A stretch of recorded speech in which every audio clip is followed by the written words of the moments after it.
You are Locked On NFL Draft, your daily podcast covering the NFL Draft. Part of the Locked On Podcast Network, your team every day.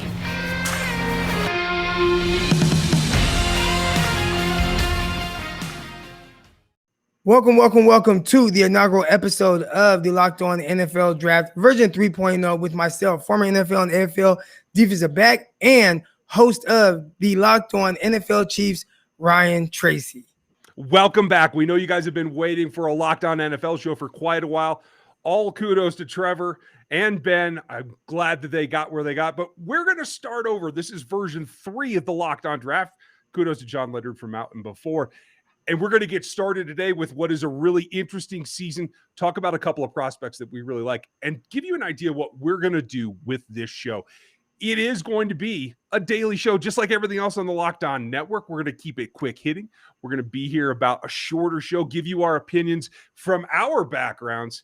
Me, I come from the old school coaching thing. I'm a former performance coach and strength conditioning coach in NCAAs. So I've got a little bit of background in here, and I didn't get on the field because I was not good enough, but my boy Eric Crocker certainly did. How are you, Croc? I'm doing good, man. I can't wait to bring that perspective, right? You know, we hear guys talk about the prospects all the time, but I'm hoping that I can bring a little bit more insight on the player perspective of it, as well as coaching, because I have coaching in my background as well, but playing professionally for some years, going through the process of, you know, trying to make it to the NFL, what the scouts are looking at, the conversations I've had with them. I feel like that's something, you know, is going to bring a unique perspective to this show. Yeah, I think it's going to be great. And folks, we're going to have some great guests. You're going to enjoy all the voices that you will hear with us. And it's going to be a change, I know, from what you're used to. I can't talk for an hour without people going crazy. So we're not going to go that long. We're going to make this quick hitting so that you can get some draft talk each and every day and have a good time doing it. Eric, I want to ask you just where we're at right now, a couple weeks into the season. How do you feel about college football in 2021? This has been an intriguing season because, I mean, when you look at it, I think the thing everybody really wants to talk about is the quarterbacks. And we had some big time matchups early on. You know, you had DJ out of Clemson against JT Daniels. And me watching that game, a few things kind of jumped out, and I'm starting to see this around the end of around college football as well, where the colleges, the way that they're calling plays for these guys, I feel like they're not asking a whole lot of these guys. It's just these are our routes, and you know, you got these open windows, hit those open windows. But what happens when guys start to take things away? Like, what are their reads? And I saw some of these quarterbacks early on struggle with that, whether it was DJ, like I said, or Daniels, or even a guy like Sam Howell who struggled against Virginia Tech to open out the season. So that's one thing that has kind of stood out to me, especially with these quarterbacks, the up and downs that we see. And I'm trying to figure out, how does their game translate to the NFL? Yeah, that's always the question, right? And as we go through, and folks, we've both covered drafts for, I don't know, going back till forever. I do a lot of analytics work. If you've ever heard of the athletic matrix, it is the evolution of taking performance testing and making it make sense for you. That's what I do. And I go back years and years and years with that, back to when I was still coaching. And that's the difference, the evolution of the game. And like you said, making changes, simplifying things for quarterbacks. That's always a topic that goes into every season, but maybe it's even more dramatic here in 2021. Yeah, and that's what it looks like what's going on right now. So out of the quarterbacks who have kind of come out now and we've seen some up and down play, is there anyone that kind of stands out to you so far early on in the season? You know, I like so many of them. I like moxie. I like guys that come in when they're under a little bit of stress. We're going to talk about one of those guys tomorrow. I'll give you guys a little preview here later in the show. But, you know, one that there's so many as you get going. How do you live up to the effort that you saw last year? What's going on at BYU? Can you recover with Zach Wilson, who's not having the greatest run here in the first couple of weeks of the NFL? That's the other thing, folks. We are going to cover the rookie classes, the third-year classes, the evolution of how drafts are done and what you get out of it, not just that cycle, but years down the road. And that's the comparison that I always make, is how do you play up to the reputation of the guy who came before you in your spot? Yeah, we're going to be talking a lot about that class from last season, a class that was perceived to be very polarizing with a lot of prospects that came out. And I think, and we'll get into that a little bit later in the show, but the guys that are coming out this year, I think there's going to be a lot of comparison to how do they stack up against last year. Now, obviously, you had the Trevor Lawrence, and you had guys like Justin Fields, and I don't know if there's those polarizing prospects with the big names like that. But I mean, Spencer Rattler, and what we've seen from him in Oklahoma. I mean, and the up and down play from him, like he's this guy who I feel like they want him to be like Kyler Murray 2.0. In theory, he's not as athletic, and he's a lot more reckless with how he consistently plays. So I keep watching him and trying to figure out when is he going to start to play a little bit more under control and maybe eliminate those reckless plays. But maybe that's just him. Decision tree is what it is, right? I mean, that's what makes part of the quarterback makeup. That's what the evaluation is about. Man, and there's another guy that we have to talk about for you Cincy fans. We're going to get into that coming in next, but I got to tell you about our pals over at BetOnline.ag. That's where you can get your money into the action for all your pro and college betting needs. Go over there and check them out for new odds, new props, all the contests that you could ever want for everything football. Head there, get signed up today, and you'll get 100% welcome bonus. That's like double your money when you sign up. You got to use that promo code NFL100. From every sport out there under the sun, the ones that don't matter, and then football, you can do that as well. Go over and use our promo code Locked On at betonline.ag, your online sportsbook experts. So Eric, we teased a little bit for the Cincy fans. Glad you guys are here. Obviously, there was a lot of talk about Desmond Ridder last year. And like we talked about Rattler a little bit ago, the evolution of that particular player, like I watched a lot of that Cincy game specifically this week because we knew we wanted to take a look at him. What are your thoughts on how he started and how he finished? Well, he came out week one and was on fire. I mean, he was making throws all over the field to all levels of the field. He was extremely efficient. And I think week one, like that was the progression that you wanted to see from last year because he had those kind of up and down games, but the ability was always there. And somebody said, hey, we like you a lot, but I think you should come back for another season. So he came back, and you wanted to see how he built off that. Again, week one, solid.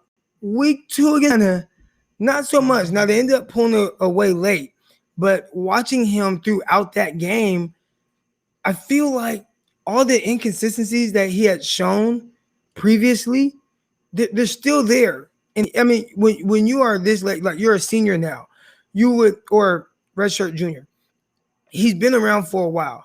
You expect him to kind of clean up a lot of those things and be the guy that's more efficient. I'm not seeing that quite yet. I do still see the ability. I mean, definitely enough athleticism. I think the arm, like enough arm strength, all those things align with what you want to see from your quarterback. But just the play's a little inconsistent. And last year he had the luxury playing against not as great competition with, a lot of teams, everything that was going on with the COVID season. Mm-hmm. This year has to right away play in Indiana. And I don't want to say that he was exposed, but I thought what he was last season really showed was on full display during this game. Yeah, I can get with you because I remember watching back a season ago, like a lot of back foot throws, and I saw some of that this week against Indiana as well. And that, if you have the arm talent to do it, guys are going to make those throws, but getting that platform right, getting yourself able to be the classic, at least what the scouts are looking for. If you're trying to get drafted, get into the league. I think that's important. Now, I cleaned it up, obviously. I think he made some plays with his legs as well. And one thing that I took away from watching that is I felt like no matter what was going on mechanically, I felt like he had good pocket awareness. And at the end of the day, that's a large part of being able to survive in the NFL once you get there.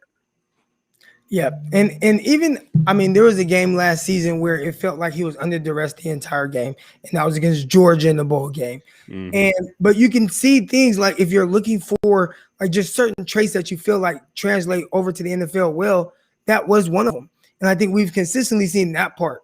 I don't think any team is going to have an issue with him from that standpoint. It's really just the inconsistency, the accuracy parts. Sometimes having passes sail on him. Sometimes just missing badly, like an interception here and there that you don't want to see. Like those are the things that I feel like he's going to greatly have to improve on heading into this draft process or really finishing out this season. And I mean, we're early on. I think that's one thing that a lot of the scouts are probably going to take note of. How well does he develop with this aspect of his game throughout the rest of this year? Or is this just what Desmond Ridder is always going to be? And I was really high on him. So I'm hoping that he improves on a lot of those deficiencies. Yeah, I mean, variance is something that every scout's going to take into account, right? Every GM that is looking for a franchise player at the position, variance is a very big deal. And so I agree with you. If he continues to progress in season to get farther down the road in terms of being consistent, able to deliver the ball, able to run the offense no matter what's thrown at him. And I think he'll see some more creative defenses coming at him as it goes down. One other thing that I liked about his game is it seemed like he woke up when he got to use his legs a little bit. And that's really what it is. It's some guys, they just need to get in that rhythm, get athletic and get moving, and then maybe it clicks into place. Yeah, I mean, he was a guy that, I mean, we're talking about he had some games where he was running for close to 100 yards. So he definitely has more than enough athletic ability to be able to make plays with his legs. Now it's just use that to sometimes get you out of trouble so you don't have those quote-unquote boneheaded type of throws. So, again, the ability is all there. The height, the size, those things are going to jump out to these scouts, and they're going to really like that aspect of his game.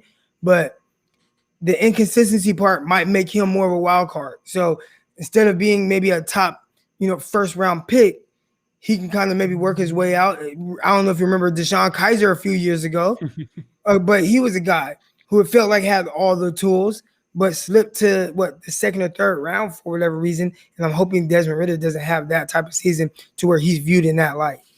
Yeah, I'm with you. I'm going to keep my fingers crossed. Obviously, there's a lot of season left to go. And, there are quarterbacks that get vaulted into that top echelon that maybe you don't see coming if you're not watching a lot of film. And we're going to do that for you. There's a lot of parts that go into it.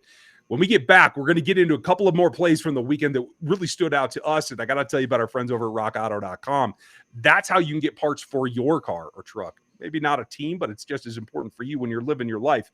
You can get everything that you need in one spot online, no brick and mortar store, and you can save 50 or even 100%. It makes life easy, and they do a good job. They're a family business, and they've been in business for 20 years. Their prices are reliably low for every customer, whether you can fix your car yourself or you're a professional. I choose not to try and do much of this, except for when I make mistakes and, bash out taillights and that kind of thing. My truck's a little beat up, so I go to rockauto.com. And it helps me. If you guys want to check that out, if you would, write in Locked On in that How Did You Hear About Us box, and that'll let them know that we sent you over there. Amazing selection, reliably low prices, and all the parts your car is ever going to need over at rockauto.com. And the other thing that you got to do after you get home from rockauto.com and get your car put back together is you got to go find the remotes so that you can log in and watch one thing over here and another thing over there and get the game stream on somebody's phone from somebody or whatever. They can make your life a lot easier if you go over to DirecTV Stream. It gets everything condensed, your entertainment and your sports all together in one thing. You don't have to hunt through the couch to find the remotes either. It makes things a lot easier, and it makes you have less clutter and less confusion. That's all good for everybody. So check them out. You can get it all together at DirecTV Stream. You can learn more about it at directtv.com. That's directtv.com. A compatible device is required, and content varies by the package. Now, we're going to come up with some segments as we get rolling here. This is our first show, so we're going to talk about some standouts. You got anything off the top of your head that stood out to you this past weekend? All right, so right away, one thing that jumped out to me, and this was something that really went viral. It was one of the greatest interceptions I've ever seen. But DJ Graham had this interception where he palmed the back of the ball while jumping and was completely laid out, right, and tucked the ball away and rolled to where when he hit the ground, the ball wasn't going to be able to pop loose, and came down with the interception. And then I saw a lot of, I don't even want to call it overreactions because I reacted the same way as everyone else, but I saw a lot of the former NFL defensive backs and guys throughout Twitter that were saying that's the greatest interception I've ever seen. I don't know. So how did you feel about that one? I'm hard pressed to come up with another one either, man. My immediate thought was remember that Spider-Man movie where he had the little spikes coming out of his fingertips?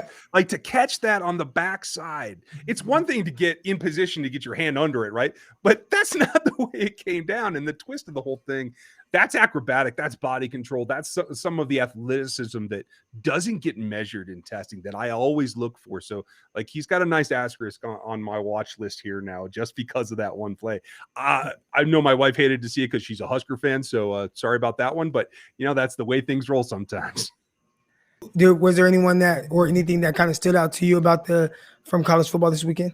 It was interesting to me because like I'm a little bit more old school in the way that I would choose to run a team just because of my background and that stuff. But maybe it's an illusion. I want your opinion. Like I see more teams being successful going a little bit more old school, running the ball. What Florida did to Alabama, I thought not only caught me off guard, but I think caught a lot of the country off guard.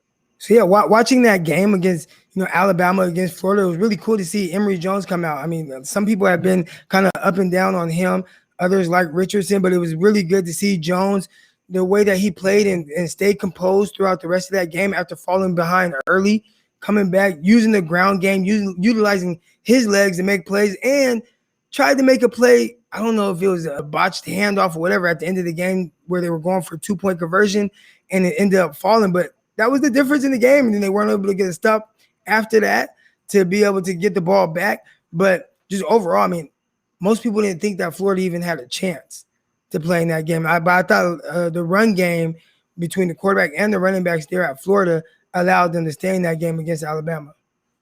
Yeah, and I wonder, for me, it changes like the way that you evaluate when a team's going to run like that. Would they have like 3 guys over 50 yards in terms of carrying the rock? Like that adds up. And so for a draft class of running backs that I don't know that I've seen a whole lot of like hype about to this point, I wonder if that changes the evaluation, because especially if you're running from under center, if you're running a more consistent attack that's on the ground, that isn't just based off of, spread them out and try to get what you can with a lighter box. I think that changes the way that you evaluate players in the way that you project them from this offense into the NFL. And that's going to be something I'm going to have to take a lot of account in. Now, we're talking about projecting guys into the NFL. We kind of wanted to get into some of the guys that are currently in the NFL right now. The quarterbacks. This was supposed to be just this big-time quarterback group, and we are seeing some of these guys starting out early on struggling. All right, so the biggest name in this group, obviously Trevor Lawrence. And he's coming off of a game that was probably less than ideal from what you want to see from your generational talented quarterback. But what were some of your thoughts on Trevor Lawrence coming out? And then how do you kind of match that up with what you're seeing right now? I thought for the way that he goes about the game, obviously there's enough power there. There's the read is I think something he's got a good experience with, right? I was a little surprised at week 1 not being more successful for him, but I think he rebounded nicely. I mean, I think there's a lot of questions around that organization in general, the way that they're built, the way that they're run right now. I know there's all kinds of swirling about, jobs at other schools and comments that were made by the head coach. It's a tough spot for a rookie quarterback to be in when you're trying to not only learn the offense, but take the reins and lead a team full of men, not just guys, college age guys, leading men, leading professionals. That changes what you have to do. And I think he's going to end up responding pretty positively, but I'm glad to see him get off the schneid there from week 1. And I mean, week 2, 118 yards. He was less than 50% passing, threw a couple of interceptions, a tough matchup with the Denver Bronco team that seems to be kind of hitting on all cylinders right now. Offensively, defensively, I think they're playing extremely well. They're kind of in a groove. You got Teddy Bridgewater doing his thing. And it just so happens that Trevor Lawrence had to play against them week 2, and they brought it to him. They're getting after him. Like you said, a lot of things going on with the head coach, and we'll see what Urban Meyer does. He's been a guy that has left his programs for various reasons or whatnot, just kind of in the blink of an eye. And now he's at Florida. He's at Jacksonville with Jacksonville Jaguars.